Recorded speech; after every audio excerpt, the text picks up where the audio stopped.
Go to a call. Sylvia is in Halifax. Sylvia, thanks for giving me a ring. 0344 499 1000. At what point would you like to make this morning? Sylvia, are you with me? What I'd like to make is the fact that, Israel is known to have the best security of countries probably in the world.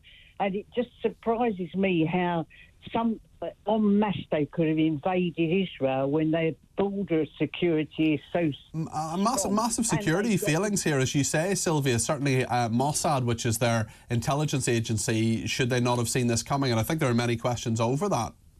Yeah, because they've got the dome as well, that iron dome. Well, that has stopped a lot of rockets coming in from Gaza, definitely. Yeah, it just, I think people are a bit naive because, there's far more behind this than I can talk about with you on this call. But, we're being a bit naive if we can think Israel could let them come into their country and do the wicked, horrible things they've done without them being able to stop them. I don't buy it, and I know there's more behind this. I believe it's worldwide things are happening and leading to a certain position, and I think it's just part of that. You're not seriously suggesting, Sylvia, that Israel would allow its own people to be slaughtered? I am, yes.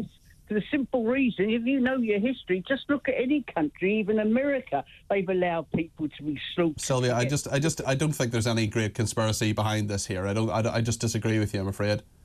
Well, you can disagree with me, but that's in the realms of people who are naive, and I'm not naive, and I know a lot about countries, and I've looked into things for many years, and this is all to do with other things that are happening in the world. But, okay, if people want to be naive, but I don't buy that for 1 minute. But thank you for taking my call. No worries, Sylvia. Good to hear from you, and we'll respectfully disagree on that one. Claire is in Herefordshire. Claire, you've given me a call as well. What would you like to say? Oh, good morning, Peter. I love your show, by the way. Good afternoon, I suppose it is now. Absolutely brilliant. Thank you. Look, the first thing that occurred to me yesterday when I was talking to people out walking, that they have no idea how tiny Israel is. You ask them how old how big Israel is, and they haven't got a clue. It's about the size of Wales, slightly smaller. Yeah, but 10 million people, yeah. When I tell them that, they're absolutely shocked. So I wanted to make that public. Yeah. My other thought is when I watched the shameful people in London yesterday protesting, I just thought that most of them looked to me to be pretty young, which means they don't have any knowledge about what happened in the last World War, obviously, or they wouldn't be doing it. Well, they might know their history. Just because someone's young doesn't mean they haven't read history. But you're right, there were a lot of young people in those 150,000 people who were marching, yeah. Yes. No, I don't mean they're all ignorant, but I do think that if you're going to do that march, then you don't really have a very good hold on what's going on.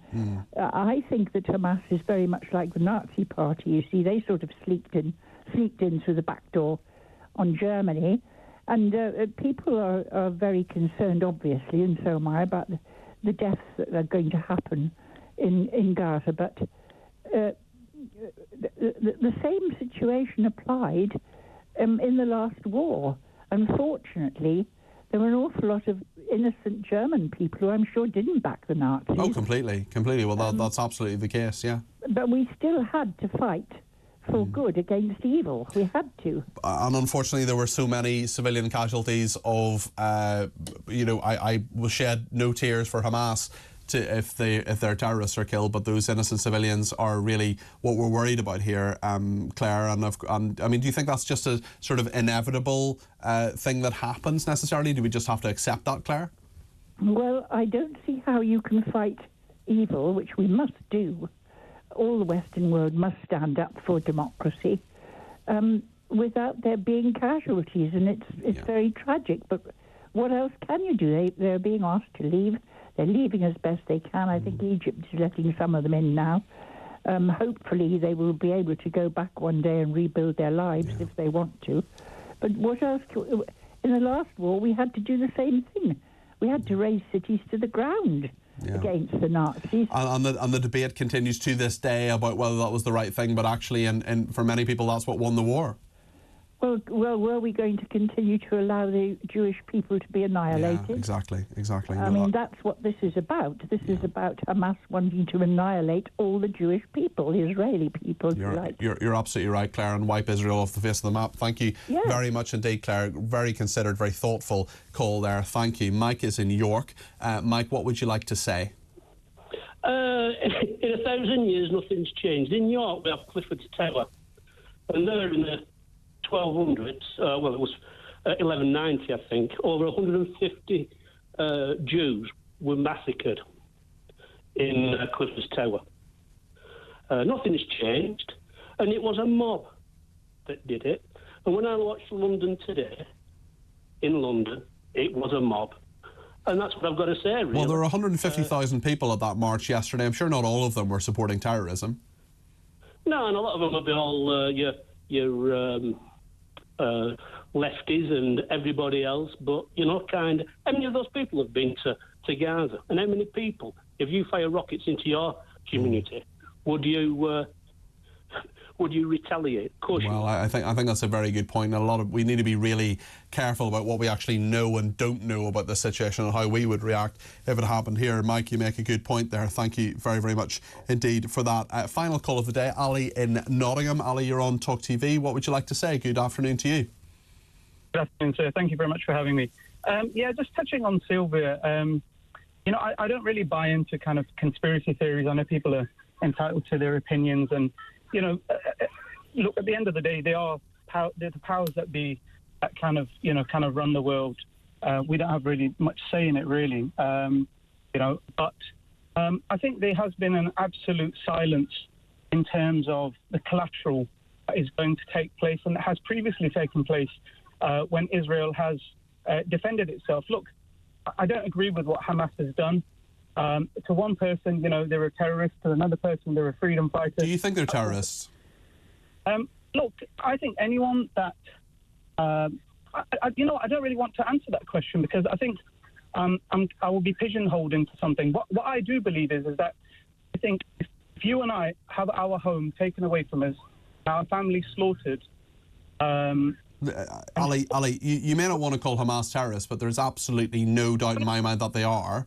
And there's absolutely no doubt in my mind that what they did in the last week is terrorism and is horrendous and should never, ever happen. Yeah, respectfully, if you just let me finish, I will answer your question. So if you're forced into a corner and you come out fighting, now, I believe that you're allowed to fight for your freedom. If you're going to go and kill people, innocent Israelis, as retaliation, that I don't agree with. They were going about their daily affairs, having fun, having some downtime, and that was awfully abrupted, and people on the Israeli side are having to live with the aftermath of it. I do not agree with any life being taken in that way. Now, in the rules of engagement of war, that's different if people are killed on both sides. But we're not at war here, because really what Israel is doing is it is expanding on its settler occupation.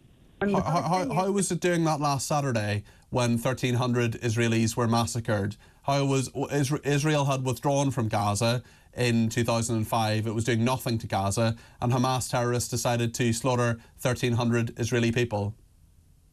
Can I put this to you? Do the people in Gaza and the West Bank live with equal rights, freedom? You're not answering my point, Ali. You're not answering my point. I'm not saying for a second that people in the West Bank live completely free lives. I'm not saying that for a second that the Israeli government has done everything perfectly. What I am saying is that Hamas are terrorists, and I don't think you're agreeing with me. No, I've just said to you, what Hamas did is wrong. Are they terrorists? Yes or no? If you want to label them terrorists, label them a terrorist. I'll agree with you. Do you, though? Look, if the Western government... You're not answering my question, Ali. You're not answering my question. No, because I'm answering it if you give me an opportunity. If you want to shut me down, that's fine. Look, if tomorrow government calls Group A a terrorist organisation, I'm giving you an example, and I'm not worried about the government, Ali. I'm going to ask you one final time. Do you, I don't care about the government, don't care about Israel's view on Hamas, do you personally think Hamas are terrorists? I don't know enough about Hamas to label them as terrorists. Well, I do. I do, Ali, Correct. and I'm very clear. The Cambridge Dictionary definition of a terrorist is someone who uses violent action or threats of violent action for political purposes. Do you not think that Hamas are terrorists? I think what they did was abhorrent. It's illegal. It should be punishable. They should be reprimanded, imprisoned. Whatever the Israeli government want to do with them, they have every right to do that, but not at the cost of civilians. That is my point. Okay, Ali. You know, what's happening, they're going to be driven out. That previous caller said, you know, they will come back and rebuild their lives. They haven't been able to rebuild their lives since the occupation 75 years ago, so I don't buy that for a second. Okay, Ali, thanks very much indeed.